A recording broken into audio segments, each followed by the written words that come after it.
네, 안녕하세요. 재현입니다. 책을 한 권 갖고 왔는데, 제가 좋아하는 책이기도 하고, 그건 바로, 두구두구두구두구두구, 어린 왕자입니다. 어렸을 때 읽었던 느낌과, 나이 들었을 때 다시 읽어보면 또 다른 느낌과 생각이 들죠. 그러한 책으로도 유명하고요. 저도 읽을 때마다 받아들이는 느낌이 다르더라고요. 그래서 이 책을 오늘 읽어드리려고 합니다.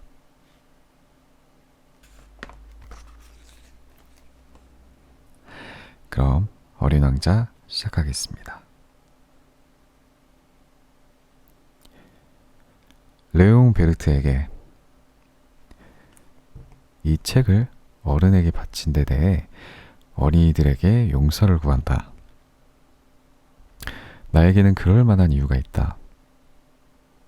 그 어른은 이 세상에서 가장 좋은 나의 친구이다.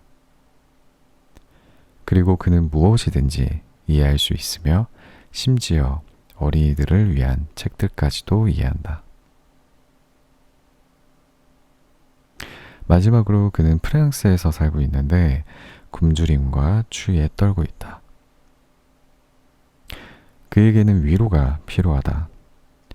만일 이런 이유로도 충분치 않는다면 이 책을 어린 시절에 그에게 바치고 싶다. 어른들은 누구나 어린이였던 적이 있다.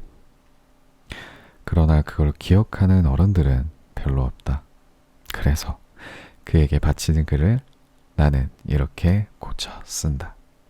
어린 소년이었을 때의 레옹 베르트에게.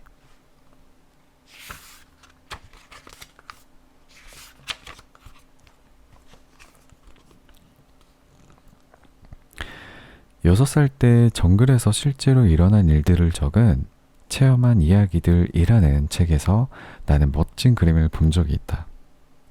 그것은 맹수를 삼키는 보아뱀의 그림이었다. 이게 그 그림을 베껴 그린 것이다. 그 책에는 이렇게 쓰여 있었다. 보아뱀은 먹이를 씹지도 않고 통째로 꿀꺽 삼킨다. 그러고 나면 몸을 움직일 수가 없어서 그 먹이가 소화될 때까지 6달 동안 잠을 잔다. 그때 나는 정글에서 일어나는 일에 대해 많이 생각했고 내 나름대로 색연필로 첫 번째 그림을 그려내는 데 성공했다. 내 그림 제 1호는 이렇다. 나는 내 걸작을 어른들에게 보여주고 혹시 무섭지 않느냐고 물어보았다. 어른들은 대답했다. 모자가 왜 무서워? 내가 그린 것은 모자가 아니라 코끼리를 소화시키고 있는 보아뱀이었다. 그래서 나는 어른들이 알아볼 수 있도록 보아뱀의 속을 그렸다. 어른들에게는 언제나 설명을 해줘야 한다. 내 그림 제2호는 이랬다.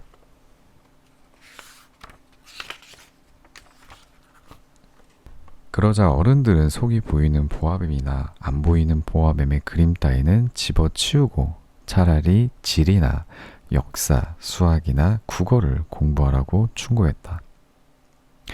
그래서 나는 6살의 나이에 화가라는 멋진 꿈을 포기했다. 내가 그린 그림 제1호와 제2호의 실패로 기가 죽었기 때문이다.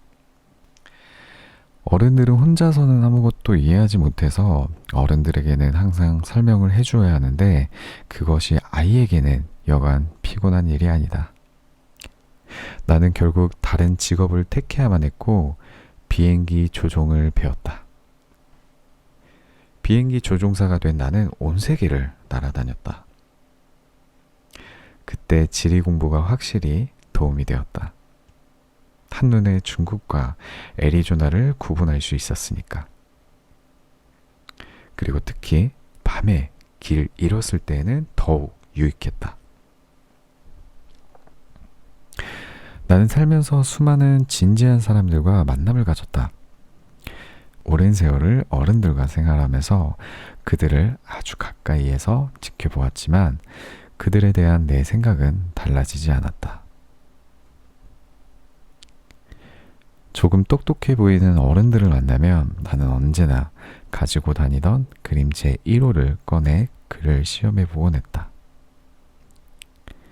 그가 정말 이해력이 있는지 알고 싶었던 것이다. 그러나 항상 대답은 똑같았다. 이건 모자로군. 그러면 나는 더 이상 그에게 보아맵이나 정글 또는 별에 관한 이야기를 꺼내지 않았다.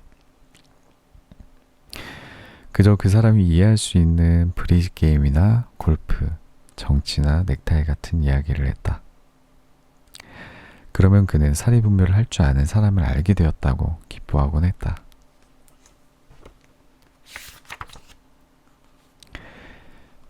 이처럼 나는 정말로 마음을 터놓고 이야기를 나눌 만한 사람도 없이 혼자 살다가 6년 전 비행기 엔진 고장으로 사하라 사막 한가운데에 불시착하게 된 것이다.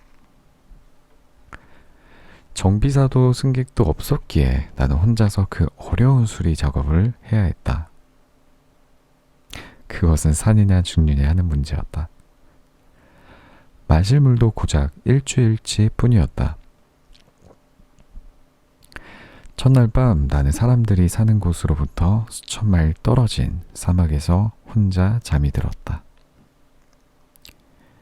나는 망망대해 한가운데에서 배가 난파되어 뗏목에 의지하고 있는 사람보다 더 고립되었다.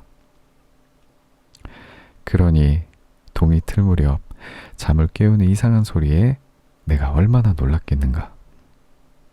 그 목소리가 말했다. 저기 양 한 마리만 그려줘. 뭐? 양 한 마리만 그려줘. 나는 마치 벼락이라도 맞은 듯 벌떡 일어났다. 그리고 두 눈을 비비고 주위를 둘러보았다. 매우 신기한 꼬마가 나를 심각한 표정으로 내려다보고 있었다. 나중에 그린 것이지만 내가 그 꼬마의 모습을 가장 잘 그리는 것이 바로 이 그림이다. 물론 실제 모델이 내가 그린 그림보다 훨씬 더 매력적이긴 하지만 물론 그것은 내 잘못이 아니다.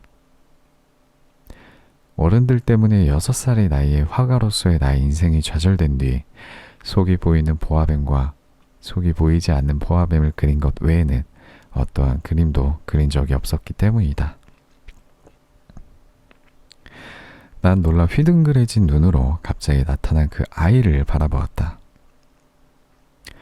이곳은 사람들이 사는 곳과는 수천 마일 동떨어진 곳 아닌가? 그런데 이 꼬마 친구는 전혀 길을 잃을 기색이 아니었고 피곤하거나 굶주리거나 목마름에 시달리거나 두려워하는 기색이 없었다. 겉으로 보기에는 사막 한가운데서 길을 잃은 아이라고 전혀 생각할 수가 없었다. 한참 만에 나는 가까스로 물었다. 대체 너 여기서 무엇을 하고 있니? 그러자 아이는 대단한 중대한 일이라도 되는 양 매우 천천히 조금 전의 말을 되풀이했다. 저기 양 한 마리만 그려줘. 너무나 이상한 일을 당하게 되면 감히 그것을 거역하지 못하는 법이다. 사람들이 사는 곳에서 수천 마일이나 떨어진 데다 죽음을 코앞에 둔 이 상황에서 나는 도저히 말이 안 된다고 하면서도 주머니에서 종이와 만년필을 꺼냈다. 하지만 그 순간 나는 지리와 역사, 수학과 국어 공부만 했다는 사실이 떠올라 그 아이에게 그림을 그릴 줄 모른다고 약간은 기분 나빠하며 말했다. 그가 대답했다. 괜찮아. 양 한 마리만 그려줘. 한 번도 양을 그려본 적이 없는 나는 내가 그릴 수 있는 2가지 그림 중 속이 보이는 보아뱀을 다시 그려주었다. 놀랍게도 꼬마는 이렇게 대답했다. 아니야. 나는 보아뱀의 뱃속에 있는 코끼리는 싫어. 보아뱀은 아주 위험하고 코끼리는 너무 거추장스러워. 내가 사는 곳은 아주 작으니까 작은 양 한 마리만 그려줘. 그래서 나는 서툴게 양을 그렸다. 꼬마는 주의 깊게 내 그림을 살펴보더니 말했다. 아니야, 이건 너무 병이 들었어. 다른 양을 그려줘. 나는 정성껏 다시 그림을 그려서 보여주었다. 그러자 나의 어린 친구는 너그럽게 봐준다는 듯 생긋 웃으며 말했다. 아저씨도 알겠지만 이건 양이 아니라 순양이야. 뿔이 있잖아. 그래서 다시 그림을 그렸지만 또다시 거절당하고 말았다. 이 녀석은 너무 늙었어. 난 오래 살 수 있는 양을 원해. 마침내 인내심의 한계에 다다른 나는 엔진 분해도 서둘러야 했으므로 아무렇게나 휘갈겨 그림을 그려주었다. 그리고 말을 툭 던졌다. 이건 상자야. 너가 원하는 양은 그 안에 들어있단다. 그러자 뜻밖에도 내 어린 재판관의 얼굴이 환하게 밝아졌다. 그래, 이게 내가 바라던 거야. 이 양을 먹이려면 풀을 많이 줘야 할까? 그걸 왜 묻니?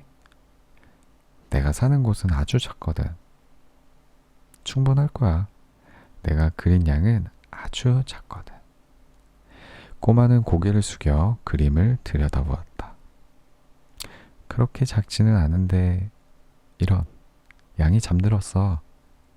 이렇게 해서 나는 어린 왕자를 알게 되었다.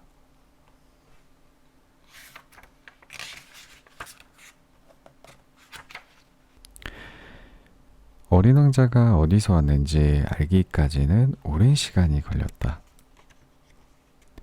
어린 왕자는 내게 많은 것들을 묻곤 했지만 내가 묻는 말은 전혀 귀담아 듣지 않았다. 그래서 어린 왕자가 우연히 하는 한두 마디의 말을 통해 나는 그에 관해 알게 되었다. 예를 들면 어린 왕자가 내 비행기를 처음 보고 비행기를 그리지는 않겠다. 그러기에는 너무 복잡하니까 물을 것들 말이다. 저 물건은 뭐야? 저건 물건이 아니야. 하늘을 날아다니는 비행기야. 내 비행기. 나는 우쭐해하며 내가 하늘을 난다는 사실을 가르쳐 주었다. 그러자 어린 왕자가 소리쳤다. 저런, 아저씨는 하늘에서 떨어졌어? 그래. 나는 겸손하게 대답했다. 아, 그거 참 신기하다. 그러고는 어린 왕자는 아주 천진난만하게 웃음을 터뜨렸고 나는 그 웃음소리에 무척 화가 났다. 나는 사람들이 나의 불행을 비웃는 것이 싫었다. 그런데 어린 왕자가 덧붙였다. 그럼 아저씨도 하늘에서 왔구나. 어느 별에서 왔어? 나는 어린 왕자가 신비한 정체를 밝힐 수 있는 한 줄기 빛이 비치는 것 같아서 곧바로 되물었다. 그럼 넌 다른 별에서 왔구나. 그러나 어린 왕자는 대답하지 않았다. 다만 내 비행기를 바라보며 가볍게 고개를 끄덕였다. 하긴 이걸 타고 왔다면 멀리서 온 것 아니겠네. 그러더니 어린 왕자는 오랫동안 내 생각에 잠겼다. 그러고 나서 호주머니에서 내가 그린 양을 꺼내 마치 보물이라도 되는 양 골똘히 들여다보았다. 여러분은 다른 별들이라고 하는 이 믿을 수도 그렇다고 안 믿을 수도 없는 말에 내가 얼마나 호기심이 동했는지 상상이 갈 것이다. 그래서 나는 더욱 자세히 알고자 애를 썼다. 얘야, 넌 어디서 왔니? 너가 사는 곳은 어디니? 내 양을 어디로 데려갈 거니? 어린 왕자는 말없이 생각에 잠겨 있더니 대답했다. 아저씨가 그려준 상자가 좋은 점은 밤에는 양을 집으로 쓸 수 있다는 거야. 물론이지. 만일 너가 착하게 군다면 낮에 양을 메어둘 수 있는 고삐랑 말뚝도 그려줄게. 내 제안에 어린 왕자는 충격을 받은 것 같았다. 양을 메어둔다고? 희한한 생각이다. 양을 메어두지 않으면 양이 금세 길을 잃을 거야. 그러자 내 친구 어린 왕자는 또다시 웃음을 터뜨렸다. 도대체 그 양이 어딜 간다는 거야? 어디든지 곧장 앞으로 갈 수도 있고. 그러자 어린 왕자는 진지하게 말했다. 괜찮아. 내가 사는 곳은 매우 작으니까. 그리고 왠지 약간 서글픈 어조로 덧붙였다. 앞으로 곧장 간다고 해도 그리 멀리 갈 수 없어.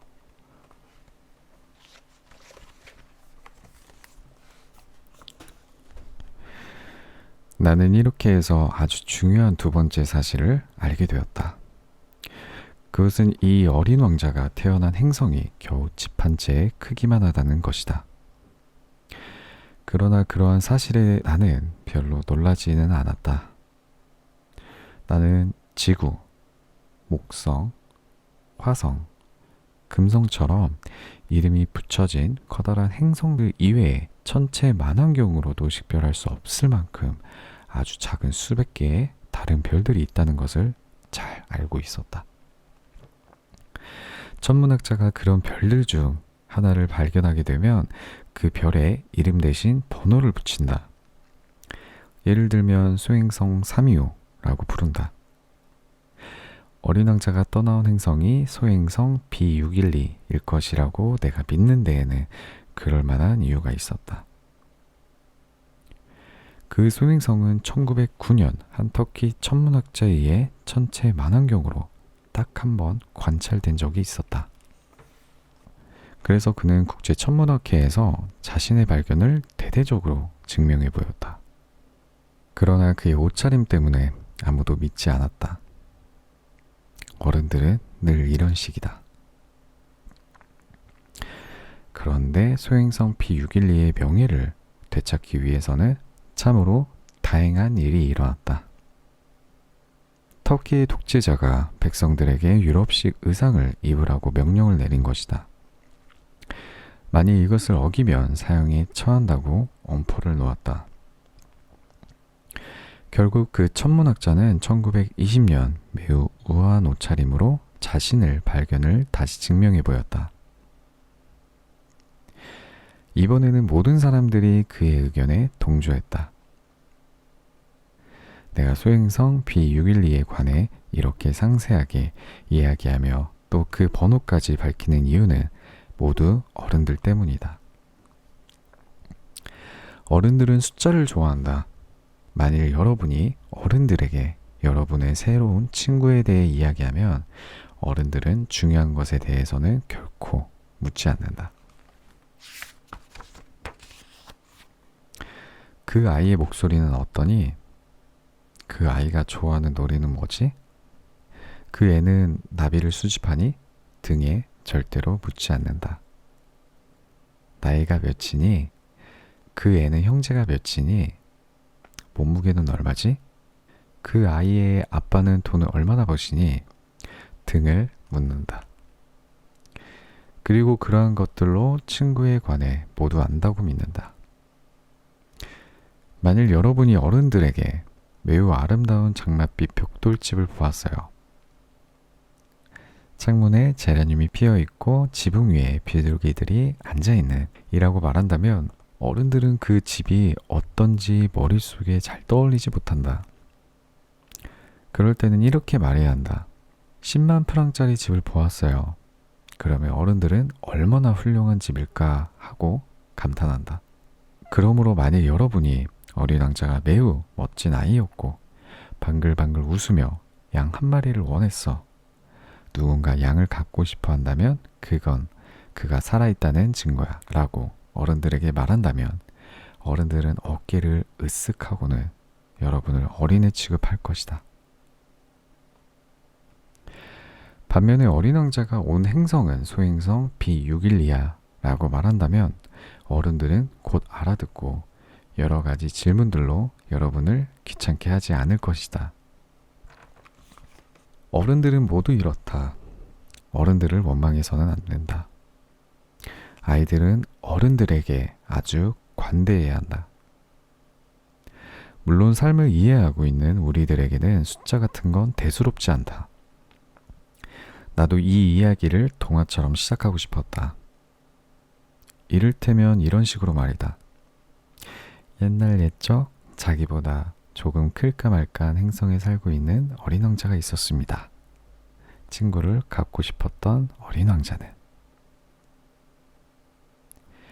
삶을 이해하는 사람들에게는 이렇게 이야기하는 것이 훨씬 더 사실처럼 보였을 것이다. 사람들이 내 책을 가볍게 읽어 넘기는 게 싫어서 하는 말이다. 내가 어린 왕자의 추억을 이야기하는 것은 참으로 슬픈 일이다. 어린 왕자가 양을 데리고 떠난 지 벌써 6년이 흘렀다.